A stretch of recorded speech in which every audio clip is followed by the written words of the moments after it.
Hello everyone, welcome to Internet Learning. Hope you all are doing well. So today we are going to discuss the topic heating and cooling of atmosphere. So अभी तक हम atmosphere के बारे में काफ़ी कुछ जान चुके हैं. हमने पिछले चैप्टर में एटमॉस्फेयर का कंपोजिशन, उसका स्ट्रक्चर, ये सारी चीज़ें देखी थी. और अभी तक इस चैप्टर में हम काफ़ी सारी चीज़ें देख चुके हैं कि किस तरीके से जो सन से आने वाली रेडिएशंस है वो हमारे एटमॉस्फेयर के साथ किस तरीके से इंटरेक्ट करती हैं. अब होता क्या है कि जो हमारा एटमॉस्फेयर है वो ऐसा नहीं है कि लगातार ठंडा ही रहता है या लगातार गर्म ही रहता है. होता क्या है कि ये क्या करता है, गर्म और ठंडा होता रहता है. पहले गर्म होता है, फिर ठंडा होता है, फिर गर्म होता है, फिर ठंडा होता है. मतलब कि इस कंटिन्यूअस साइकिल की वजह से क्या होता है, हमारे पूरे एटमॉस्फेयर में अर्थ के चारों तरफ एक ऐसा टेम्परेचर मेंटेन्ड है जिसकी वजह से यहाँ पे हम ऐसे माहौल में जी पा रहे हैं. अगर हमेशा गर्म रहता एटमॉस्फेयर तो भी यहाँ पे लाइफ पॉसिबल नहीं थी, और अगर हमेशा एटमॉस्फेयर ठंडा ही रहता तो भी यहाँ पे लाइफ पॉसिबल नहीं थी. तो एटमॉस्फेयर क्या कर रहा है, गर्म और ठंडा होता रहता है जिसकी वजह से यहाँ पे लाइफ पॉसिबल है धरती के ऊपर. और अब हम इसी प्रोसेस को समझेंगे कि एटमॉस्फेयर किस तरीके से हीटिंग एंड कूलिंग करता है.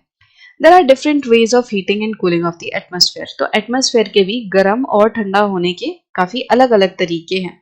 मतलब कोई एक अकेला तरीका ऐसा नहीं है जिससे एटमॉस्फेयर गर्म और ठंडा होता है. काफी सारे कारणों से काफी सारे ऐसे प्रोसेस हैं जो कि एटमॉस्फेयर में होते रहते हैं जिनकी वजह से ये गर्म और ठंडा होता रहता है. The earth after being heated by insulation transmits the heat to the atmospheric layers near to the earth in long wave form.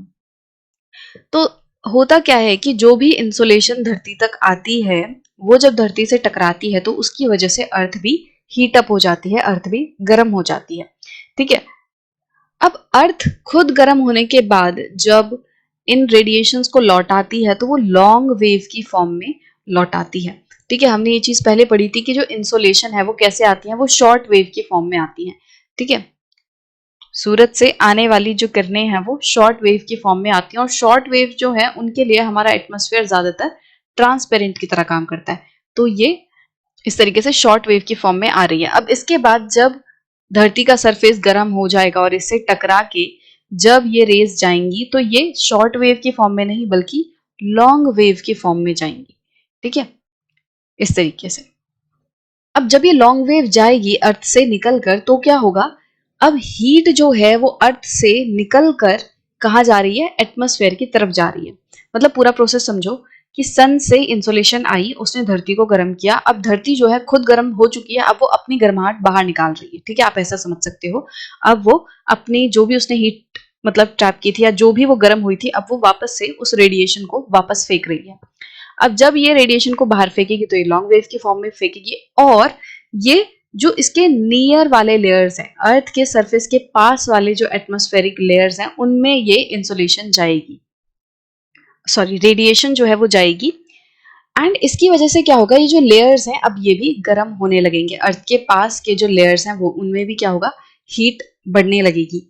The air in contact with land gets heated slowly and the upper layers in contact with the lower layers also get heated.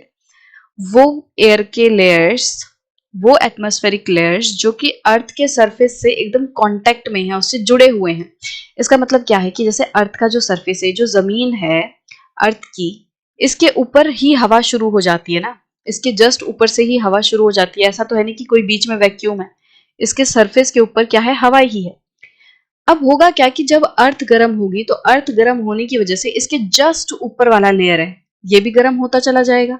धीरे धीरे करके अर्थ के अंदर की गर्मी जो है वो किस में ट्रांसमिट हो जाएगी, वो इस ऊपर वाले लेयर में, अर्थ के जस्ट ऊपर जो हवा का लेयर है उसमें वो गर्मी ट्रांसमिट हो जाएगी.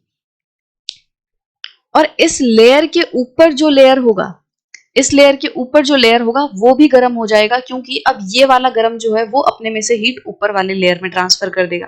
तो यहाँ पे क्या कर रही है कि जो अर्थ का सरफेस है या अर्थ जो है वो क्या कर रही है, वो अपने अंदर से हीट को निकाल के अपने सबसे नजदीक वाले लेयर में ट्रांसफर कर दे रही है, और ये जो लेयर है ये फिर अपने से ऊपर वाले लेयर में इस हीट को ट्रांसफर कर दे रहा है. This process is called conduction. और ये जो हीट को ट्रांसफर करने का प्रोसेस है इसको हम क्या कहते हैं, इसको कंडक्शन कहते हैं कि अर्थ के सरफेस से हीट जो है उसके ऊपर वाले लेयर में ट्रांसफर हो रही है, ऊपर वाले लेयर से और ऊपर वाले लेयर में ट्रांसफर हो रही है। तो ये जो हीट ट्रांसफर हो रही है जिस प्रोसेस से हो रही है इसको हम कंडक्शन कहते हैं। Conduction takes place when two bodies of unequal temperature are in contact with one another, there is a flow of energy from the warmer to cooler body. Conduction का मतलब क्या होता है, जब कोई दो बॉडी आपस में टच होती हैं, एक दूसरे के कांटेक्ट में होती हैं एंड इनका जो टेम्परेचर है वो अनइक्वल होता है। मतलब यहाँ पे ये एक ऑब्जेक्ट है ए और ये दूसरा ऑब्जेक्ट है बी। तो अब ये दोनों जो ऑब्जेक्ट है वो एक दूसरे से टच है। अब इनका जो टेम्परेचर है वो अलग है, ए जो है वो हॉट है, ए जो है ये थोड़ा ज्यादा वार्म है एंड ये जो बी है वो कूल है। अब होगा क्या कि जब इन दोनों के सरफेस आपस आपस में टच हैं, ये कांटेक्ट में हैं, तो वार्म से जो एनर्जी है वो निकल के कूल वाले में जाने लगेगी। मतलब जो ये ए ऑब्जेक्ट है अब वो अपने में से गर्मी को ट्रांसफर किस में करने लगेगा, बी ऑब्जेक्ट में करने लगेगा और धीरे धीरे करके बी ऑब्जेक्ट भी गर्म होने लगेगा। तो इस प्रोसेस को हम क्या बोलेंगे, कंडक्शन। जब दो ऑब्जेक्ट कांटेक्ट में हैं, एक जो लेयर है या एक जो ऑब्जेक्ट है वो काफी गर्म है, दूसरा कंपेरेटिवली ठंडा है, तो गर्म वाले बॉडी से, गर्म वाले ऑब्जेक्ट से ठंडे वाले ऑब्जेक्ट में हीट ट्रांसफर होगी, एनर्जी का फ्लो होगा। The transfer of heat continues until both the bodies attain the same temperature और द कॉन्टेक्ट इज ब्रोकन। और ये जो ट्रांसफर ऑफ हीट है, ये जो ए से वार्म वाले से ठंडे की तरफ हीट ट्रांसफर हो रही है, ये तब तक होती रहेगी जब तक कि इन दोनों का टेम्परेचर सेम नहीं हो जाता, जब तक कि बी वाला जो ऑब्जेक्ट है उसका टेम्परेचर भी उतना नहीं हो जाता जितना ए का है, या फिर इन दोनों के बीच के कांटेक्ट को कोई हटा दे। अगर बी वाले ऑब्जेक्ट को उठा के कोई दूर ले जाए, अब इनके बीच में कांटेक्ट नहीं है, अब इन दोनों के बीच में गैप आ गया, तो भी अब जो हीट ट्रांसफर है नहीं हो पाएगा। तो हीट ट्रांसफर कब तक होगा, जब तक कि ये दोनों ऑब्जेक्ट कांटेक्ट में हैं एंड जब तक कि इन दोनों का जो टेम्परेचर है वो इक्वल नहीं हो जाता, तब तक हीट ट्रांसफर होगी, तब तक ये कंडक्शन का प्रोसेस चलता रहेगा। Conduction is important in heating the lower layers of the atmosphere. अब ये जो कंडक्शन है ना, ये बहुत इंपॉर्टेंट है, किस लिए, जो एटमॉस्फेयर के लोअर लेयर्स होते हैं उनको हीट करने के लिए, क्योंकि अर्थ के सरफेस से ही टच है ऊपर का लेयर, अर्थ का सरफेस गर्म हो रहा है तो इस सरफेस से जो अटैच्ड या इस सरफेस से टच जो एयर है वो भी गर्म हो रही है। तो इसीलिए सबसे नीचे वाला लेयर जो है वो कंडक्शन के प्रोसेस की वजह से ही गर्म हो रहा है, इसीलिए कंडक्शन का प्रोसेस काफी इंपॉर्टेंट है। The air in contact with earth rises vertically on heating in the form of currents and further transmits the heat of the atmosphere. अब यही जो धरती के सतह से लगा हुआ एयर का लेयर है ये लगातार गर्म होता जाएगा और जब इसका टेम्परेचर काफी ज्यादा हो जाएगा तो धीरे धीरे करके अब ये लेयर ऊपर की तरफ उठने लगेगा। फिर से मैं बनाऊं तो ये अर्थ का सरफेस है और इसमें क्या था, ये ऊपर लेयर था हवा का। अब धीरे धीरे करके ये गर्म हो रहा है। अब जब ये गर्म होने लगेगा, जब ये अच्छी खासी मात्रा में गर्म होने लगेगा, तो धीरे धीरे करके ये जो लेयर है वो इससे ऊपर की तरफ उठने लगेगा। क्योंकि क्या होता है, जब कोई चीज गर्म होती है तो वो हल्की होने लगती है, उसके बीच के पार्टिकल्स का जो गैप है वो बढ़ने लगता है, वो एक्सपेंड होने लगती है और वो ऊपर की तरफ उठ जाती है। तो अब ये जो हवा का लेयर है जो गर्म हुआ था, अब वो ऊपर की तरफ उठ गया एंड ये धीरे धीरे करके अपने और ऊपर वाले लेयर्स में हीट ट्रांसफर करते रहेंगे। This process of vertical heating of the atmosphere is known as convection. और यही जो वर्टिकल हीट का ट्रांसफर हो रहा है, वर्टिकली मतलब इस तरीके से खड़े तौर पे, ठीक है, जब नीचे से ऊपर की तरफ हीट का ट्रांसफर हो रहा है, नीचे वाले लेयर्स की वजह से, नीचे वाले लेयर्स में से ऊपर वाले लेयर्स में हीट का ट्रांसफर हो रहा है, इसे हम कन्वेक्शन कहते हैं। The convection transfer of energy is confined only to troposphere. ये जो कन्वेक्शन ट्रांसफर है ना, ये सिर्फ और सिर्फ ट्रोपोस्फेयर वाले लेयर तक होता है, क्योंकि हमें ये पता है कि जो हर एक एटमॉस्फेयर का लेयर है उसका कैरेक्टरिस्टिक अलग है। ट्रोपोस्फेयर में जिस तरीके की चीजें पाई जाती हैं, जिस तरीके का कंपोजिशन है गैसेस का, जो डेंसिटी है एयर की, प्रेशर है, वो अलग है इसके ऊपर वाले लेयर्स से। तो हर एक लेयर का अपना अलग नेचर है। तो सारे एटमॉस्फेयर के लेयर्स में आपको एक जैसी चीजें होती हुई नहीं दिखाई देंगी। तो जो कन्वेक्शन हो रहा है कि नीचे वाली एयर जो है वो ऊपर वाली एयर को भी गर्म कर रही है, वर्टिकली जो ये हीट ट्रांसफर हो रहा है ये ट्रोपोस्फेयर में ही होगा। The transfer of heat through horizontal movement of air is called advection. So अभी तक हमने क्या पढ़ा कि जो अर्थ का सरफेस है जब ये इंसोलेशन की वजह से गर्म होगा तो ये अपने ऊपर वाले लेयर को भी गर्म कर देगा, और ये जो इसके जस्ट ऊपर वाला लेयर है जब ये गर्म होगा तो ये ऊपर की तरफ उठने लगेगा। अब एक चीज देखो कि जब ये वाला लेयर ऊपर की तरफ उठेगा, मतलब पहले ये लेयर यहाँ तक था, ठीक है, इस तरीके से मान लो ये लेयर यहाँ तक था, अब ये ऊपर की तरफ उठ गया, ऊपर की तरफ उठ गया तो मतलब ये यहाँ तक पहुंच गया। अब ये लेयर मान लो यहाँ पे है, ये गर्म होके ऊपर की तरफ उठ गया। अब जब ये वाला लेयर ऊपर की तरफ उठ जाएगा तो ये नीचे वाला जगह खाली नहीं हो गई, ये नीचे वाली जगह खाली हो गई, यहाँ पे तो अब कुछ है ही नहीं, है ना। जब अर्थ के जस्ट ऊपर जो लेयर था वो गर्म होके ऊपर उठ गया तो अब यहाँ पे खाली जगह बच गई। बट क्या इस तरीके से खाली जगह रह सकती है? नहीं रह सकती। हमें तो दिखता है कि भाई चारों तरफ हमेशा एयर रहती है, वैक्यूम कभी होता ही नहीं है। तो होगा क्या कि जैसे ही ये हवा ऊपर की तरफ उठेगी, जैसे ही ये वाला जो फर्स्ट लेयर है, लेयर वन, जैसे ही ऊपर की तरफ उठेगा गर्म होके, नीचे जो गैप क्रिएट हुआ है, इस नीचे वाले गैप में आसपास से एयर आ जाएगी। ठीक है, आसपास से एयर आ जाएगी। और अब देखो ये जो हॉरिजॉन्टल एयर का ट्रांसफर हो रहा है और आसपास से एयर कैसे आएगी, यहाँ पे लो प्रेशर क्रिएट हो गया है, तो जहां पे कहीं पे नीचे की तरफ एयर होगी, जहां पे एयर नीचे की तरफ दब रही होगी, तो वहां पे क्या होगा, अब वहां से जो एयर है वो भाग के इस गैप में आ जाएगी। जब आप कन्वेक्शन करंट्स को पढ़ोगे, एयर कन्वेक्शन करंट्स को पढ़ोगे, तब आपको ये चीज और अच्छे से समझ आ जाएगी। बट अभी बेसिक आइडिया रखो कि कहीं पे जहां पे हवा नीचे की तरफ आ रही होगी, जिस तरीके से इस जगह पे हवा ऊपर की तरफ जा रही है, ऐसे ही अर्थ के किसी दूसरे कोने पे क्या हो रहा होगा, हवा जो है वो नीचे की तरफ आ रही होगी। अब जब हवा यहाँ नीचे की तरफ आएगी तो ऐसा तो है नहीं कि वो अर्थ के अंदर घुस जाएगी, वो अर्थ से टकरा कर इधर उधर जाएगी। तो यहाँ पे क्या होगा, अब इस वाले जगह से जो एयर है वो इधर पे आके इस गैप को फिल करने लग जाएगी। तो आपको एयर का मूवमेंट यहाँ कैसा दिख रहा है, यहाँ पे एयर हॉरिजॉन्टली मूव कर रही है, ठीक है, मैं एच से लिख रही हूँ, और यहाँ पे एयर वर्टिकली मूव कर रही है। तो जो वर्टिकली एयर मूव कर रही है इसको हमने क्या बोला, कन्वेक्शन। और ये जो हॉरिजॉन्टली एयर मूव कर रही है इसको हमने क्या बोला, एडवेक्शन। ठीक है, इसको एडवेक्शन बोला। Horizontal movement of the air is relatively more important than the vertical movement। ये जो horizontal movement है, मतलब कि ये जो advection है, ये हमारे लिए comparatively ज़्यादा important है vertical movement के मुकाबले। मतलब कि अगर हम compare करें, हम कहें कि हमारे लिए convection ज़्यादा important है या advection, तो हम बोलेंगे हमारे लिए advection ज़्यादा important है। अब advection ज़्यादा important क्यों है? क्योंकि देखो advection वो हवा है जो कि horizontally move कर रहा है surface पे, ठीक है। तो ये जो एडवेक्शन है ये क्या कर रहा है, ये यहाँ पे मान लो ये जो हवाएं हैं वो जो कुछ भी इस वाले एरिया पे जिस तरीके की हवाएं होंगी वो यहाँ पे उस नेचर की हवाएं सरफेस पे आ जाएंगी। और यहाँ पे तो इंसान रह रहे हैं, तो इंसानों पे कौन सी हवा अफेक्ट करेगी, जो हॉरिजॉन्टली चल रही है वो हवा ज्यादा अफेक्ट करेगी। आप इसको ऐसे समझ सकते हो कि जो एडवेक्शन वाली एयर्स हैं वो हम पे ज्यादा असर करेंगी, जो सरफेस पे हॉरिजॉन्टली चल रही हैं वो क्या करेंगी, वो उनका इम्पैक्ट बहुत ज्यादा होगा, वो वेदर वगैरह में भी changes लाएंगी। In the middle latitudes, most of diurnal day and night variation in daily weather are caused by advection alone। तो मिडल लैटिट्यूड्स कौन से लैटिट्यूड्स होते हैं?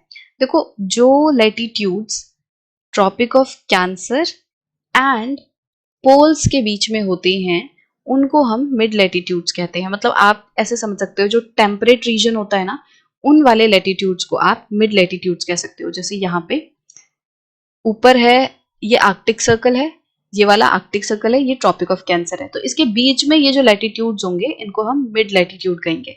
अब नीचे आप देखोगे तो यहाँ पे ट्रॉपिक ऑफ कैप्रिकॉर्न है, ठीक है, इधर पे ये ट्रॉपिक ऑफ कैप्रिकॉर्न है और यहाँ पे ये एंटार्क्टिक सर्कल है। अब इनके बीच में जो लैटिट्यूड्स होंगे उनको भी हम क्या बोलेंगे, मिड लैटिट्यूड्स। तो ये जो मिड लैटिट्यूड्स हैं, मिडल लैटिट्यूड्स हैं, यहाँ पे ज्यादातर जो डायरनल चेंजेस होते हैं, डायरनल मतलब डे एंड नाइट में जो वेदर में चेंजेस होते हैं, ठीक है, एक दिन में ही जो मतलब दिन का टेम्परेचर, रात का टेम्परेचर, जो भी वेदर में चेंजेस आ रहे हैं दिन और रात में, वो ज्यादातर किसकी वजह से होते हैं, एडवेक्शन की वजह से ही होते हैं। कि मेन जो इन मिड लैटिट्यूड्स में दिन और रात के मौसम में चेंज आ रहा है वो एडवेक्शन की वजह से ही आ रहा है। In tropical regions, particularly in northern India during summer season, local winds called Lu is the outcome of advection process। अब अगर आप नॉर्दर्न इंडिया में रहते हो तो आपने देखा होगा गर्मियों के टाइम पे लू चलती हैं। हमारे पेरेंट्स भी बोलते हैं कि अभी बाहर मत जाओ, लू चल रही होंगी। तो वो जो लू होती हैं ये भी क्या है, ये बेसिकली एक ऐसी विंड है जो कि एडवेक्शन की वजह से ही हो रही है। लू जो है वो ऐसी हवाएं होती हैं, ऐसी गर्म हवाएं होती हैं जो कि अर्थ के सरफेस पे इस तरीके से चलती हैं गर्मी वाले मौसम में, मतलब नॉर्दर्न इंडिया में। तो वो सरफेस पे चल रही हैं, वो इस तरीके से हॉरिजॉन्टल फॉर्म में चल रही हैं। तो ये भी एक तरीके की एडवेक्शन विंड्स होती हैं, एडवेक्शन प्रोसेस की वजह से ये चलती हैं, जो कि हम पे काफी असर डालती हैं। तो आप अभी इतना समझो कि दो तरीके के करंट्स होते हैं, या दो तरीके की मूवमेंट ऑफ एयर रहती है। ये याद रखो कि एयर जो है वो दो डायरेक्शन में मूव करती है, एक तो ऊपर की तरफ और एक इस तरीके से साइड बाय साइड। ठीक है, जो ऊपर की तरफ एयर मूव करती है इसको हम कन्वेक्शन कहते हैं, और जो इस तरीके से हॉरिजॉन्टली हॉरिजॉन्टली जो एयर की मूवमेंट होती है उसे एडवेक्शन कहते हैं। एडवेक्शन हमारे लिए ज्यादा इंपॉर्टेंट है। अब जैसे जैसे आप आने वाले चैप्टर्स को पढ़ोगे अपने आप समझ आ जाएगा कि एडवेक्शन क्यों इंपॉर्टेंट है, कैसे इंपॉर्टेंट है। तो ये सारी चीजें आपको धीरे धीरे समझ आने लगेंगी। तो आई होप कि आपको ये वाला जो टॉपिक है heating and cooling of atmosphere वो समझ आ गया होगा कि किस तरीके से अर्थ का जो सरफेस है वो क्या कर रहा है, वो एटमॉस्फेयर को हीट अप कर रहा है। सूरज की गर्मी की वजह से पहले तो अर्थ खुद गर्म हो रही है और फिर वो सारी रेडिएशन को लौटा दे रही है, और जब ये अर्थ से निकलकर रेडिएशन वापस जा रही है लॉन्ग वेव की फॉर्म में, तो उसमें क्या हो रहा है कि उसकी वजह से एटमॉस्फेयर जो है वो गर्म हो रहा है। और जब एटमॉस्फेयर एक लेयर गर्म होगा तो वो ऊपर वाले लेयर को भी गर्म करेगा कंडक्शन के प्रोसेस से। ठीक है, और एक चीज देखो कि जब ये वाला लेयर ना ऊपर चला जाएगा, जैसे हमने ना, मतलब मैं ये वापस क्यों बता रही हूँ, वैसे तो टॉपिक खत्म हो गया बट आप हो सकता है ऐसे कंफ्यूज हो जाओ कि हमने पढ़ा था लास्ट चैप्टर में कि ट्रोपोस्फेयर में क्या होता है कि जैसे जैसे हम ऊपर जाते हैं वैसे वैसे टेम्परेचर कम होता है। ठीक है, टेम्परेचर जो है वो डिक्रीज होता है। बट अगर हम कह रहे हैं कि यहाँ पे कंडक्शन की वजह से जो नीचे वाले लेयर है वो ऊपर वाले को भी गर्म करेंगे, तो देखो यहाँ पे ये समझना जरूरी है, जो नीचे वाला लेयर है ना वो ऊपर वाले के मुकाबले गर्म ही रहेगा। जो नीचे वाला लेयर है ये T1 जो है, टेम्परेचर 1 है और ये टेम्परेचर 2 है। होगा क्या कि टेम्परेचर 1 जो है, मतलब ये वाला जो लेयर है, ये अपने में से कुछ हीट को टेम्परेचर 2 की तरफ, ये लेयर 2 की तरफ डालेगा तो जरूर, बट ऐसा नहीं होगा कि इसमें से सारी हीट निकल के उसमें चली जाएगी या फिर ये बहुत ज्यादा गर्म हो जाएगा, ऐसा नहीं होगा। जैसे जैसे ये वाला लेयर ऊपर जाता जाएगा ये खुद भी थोड़ा ठंडा होता जाएगा। ठीक है, और ये अपने से ऊपर वाले लेयर को थोड़ा गर्म करता जाएगा, तो बैलेंस बनता जाएगा। T1 थोड़ा सा ठंडा हो रहा है, T2 थोड़ा सा गर्म होता जा रहा है, तो बट कंपैरेटिवली कंपैरेटिवली T1 ज्यादा गर्म रहेगा। अगर एग्जांपल के तौर पे मैं बोलूं, इनिशियली मान लो, चलो नंबर से बात कर लेते हैं एक बार, कि मान लो एग्जाम्पल के तौर पे, कुछ भी रियलिस्टिक नहीं है, मैं एग्जाम्पल के तौर पे ले रही हूँ। मान लो यहाँ पे 20 डिग्री का टेम्परेचर था इस वाले लेयर का, जो कि गर्म होके ऊपर उठा है। लेयर 1 है, इसका T1 टेम्परेचर, या लेयर 1 बोल दो इसको। ठीक है, ये लेयर 1 है, ये लेयर 2 है। अब होगा क्या कि यहाँ पे, और इसका इनिशियली लेयर 2 का टेम्परेचर था मान लो 10 डिग्री। ठीक है, ऐसा मान लो। अब होगा क्या कि जब ये ऊपर की तरफ बढ़ेगा तो ये इस लेयर 2 को गर्म करेगा। लेयर 2 को गर्म करेगा तो मान लो इसने, अब इसका जो टेम्परेचर है वो 10 से कितना हो गया, 12 डिग्री हो गया। बट क्योंकि हमने देखा है कि ट्रोपोस्फेयर में क्या होता है, जैसे जैसे ऊपर जाते हैं वैसे वैसे टेम्परेचर ठंडा होने लगता है, क्योंकि एयर का प्रेशर कम होने लगता है, एयर की डेंसिटी कम होने लगती है, तो उन सब की वजह से जो ये लेयर है ठंडा होने लगेगा। तो जिस लेयर का टेम्परेचर पहले 20 डिग्री था, अब ये थोड़ा सा ऊपर जाके क्या हो जाएगा, इसका टेम्परेचर जो हो जाएगा मान लो 18 डिग्री है। अब यहाँ पे देखो, ओरिजिनल टेम्परेचर मैं रेड कलर से लिख रही हूँ। जो इनिशियल टेम्परेचर था लेयर 1 का वो 20 था, अब ये 20 से घट के कितना हो गया, 18, क्योंकि थोड़ा ऊपर की तरफ बढ़ गया, क्योंकि ऊंचाई पे जाएंगे तो टेम्परेचर ठंडा होगा। बट अगर आप ये देखोगे, लेयर 2 को कंपेयर करोगे लेयर 1 से, तो लेयर 2 जो है वो लेयर 1 से ठंडा है, इसका टेम्परेचर कम है। ठीक है, टेम्परेचर कम है। बट अब सिर्फ लेयर 2 को देखो, क्या लेयर 2 पहले वाले टेम्परेचर से थोड़ा सा गर्म नहीं हो गया? पहले लेयर 2 का टेम्परेचर सिर्फ 10 डिग्री सेल्सियस था, ये और ठंडा था। बट क्योंकि नीचे से कन्वेक्शन उठकर आए, और ये वाला लेयर जिसका 20 डिग्री सेल्सियस का टेम्परेचर था पहले, इसने अपनी हीट जो है वो ट्रांसफर कर दी। इसकी वजह से क्या हुआ, ये वाला जो टेम्परेचर है वो थोड़ा सा गर्म हो गया, 12 डिग्री हो गया। ठीक है, तो दोनों लेयर्स क्या कर रहे हैं, अपने अपने लेवल पे जो भी कैरेक्टरिस्टिक है उसके हिसाब से चेंज हो रही हैं। ठीक है, ये वाला लेयर लेयर 1 ऊपर जाएगा तो थोड़ा सा ठंडा होगा, और यहाँ पे क्या हो रहा है, लेयर 2, क्योंकि ये हीट ट्रांसफर हो रही है तो ये थोड़ा सा गर्म हो जाएगा, बट इन दोनों लेयर को देखोगे तो इनका नया टेम्परेचर अभी भी कैसा है, वो हमारे ट्रोपोस्फेयर की जो प्रॉपर्टी थी उसको फुलफिल कर रहा है। जो टेम्परेचर 1 है वो अभी भी ज्यादा है टेम्परेचर 2 से। 18 डिग्री सेल्सियस नीचे वाला लेयर अभी भी गर्म है ऊपर वाले लेयर के मुकाबले। ठीक है, कंपेयर करके देखो, रिलेटिव है ये सारी चीजें, कंपैरेटिव आपको स्टडी करनी पड़ेगी। ठीक है, कि यहाँ पे क्या हो रहा है, भले ही ये लेयर ऊपर आ गया है बट अगर इन दो लेयर को हम कंपेयर करें तो इन दोनों ही लेयर में जो ऊपर वाला टेम्परेचर है वो अभी भी ठंडा है नीचे वाले के मुकाबले। ठीक है, इस तरीके से ये मूवमेंट जो है वो होती रहती है। अगर नहीं समझ आए तो आप ये वाला पार्ट जो मैंने नंबर देके एग्जांपल देके समझाया इसको वापस से एक बार देख लो तो आपको समझ आ जाएगा। क्योंकि ऐसे कंफ्यूज नहीं होना कि हमने तो ट्रोपोस्फेयर में पढ़ा था कि जैसे जैसे हम ऊपर जाते हैं वैसे वैसे टेम्परेचर ठंडा होता है, तो यहाँ गर्म क्यों कह रहे हैं। तो ये इस तरीके से कुछ सिस्टम चलता है, वो वाली प्रॉपर्टी भी कायम रहती है कि जैसे जैसे हम ऊपर जाते हैं वैसे वैसे टेम्परेचर ठंडा होता है। तो इस तरीके से क्या होगा यहाँ पे कि जो एटमॉस्फेयर है उसका टेम्परेचर जो है वो गर्म और ठंडा होता रहेगा। अब ठंडा कैसे होगा, ठंडा देखो इस तरीके से हो सकता है कि जो साइड के इलाके हैं, जैसे जो पोल वाले इलाके हैं, उनसे ठंडी हवाएं, हॉरिजॉन्टल हवाएं जब इस तरफ आएंगी गैप को फिल करने, तो ये वाला जो एरिया है वो थोड़ा सा ठंडा हो जाएगा। तो इस तरीके से, और जो रात वाला मौसम होगा, जो रात का टाइम होगा, तब तो कोई भी इंसुलेशन धरती की तरफ नहीं आ रही, और जब धरती रात को गर्म नहीं होगी तो वो क्या करेगी, वो फिर यहाँ से बहुत ज्यादा हीट को भी रिफ्लेक्ट नहीं करेगी, और जिसकी वजह से धीरे धीरे करके रात वाले टाइम में एटमॉस्फेयर का जो टेम्परेचर है वो थोड़ा ठंडा हो जाएगा। ठीक है, क्योंकि रात को सूरज नहीं है, जो पूरी गर्माहट हो रही थी, जो कंडक्शन कन्वेक्शन चल रहा था, वो क्यों हो रहा था, सूरज की वजह से, कि सूरज की आने वाली किरणों की वजह से जो अर्थ का सरफेस है वो गर्म हो रहा था, फिर वो उस हीट को रेडिएट कर रहा था। बट अब जब रात को क्या होगा, रात में जब सूरज होगा ही नहीं तो अर्थ जो है वो सारी की सारी हीट को रेडिएट करने के बाद अब क्या करेगी, थोड़ी ठंडी होने लगेगी। वो क्या करेगी, उसका जो एटमॉस्फेयर का टेम्परेचर है वो थोड़ा ठंडा होने लगेगा। तो इस तरीके से एक बैलेंस बनता रहता है।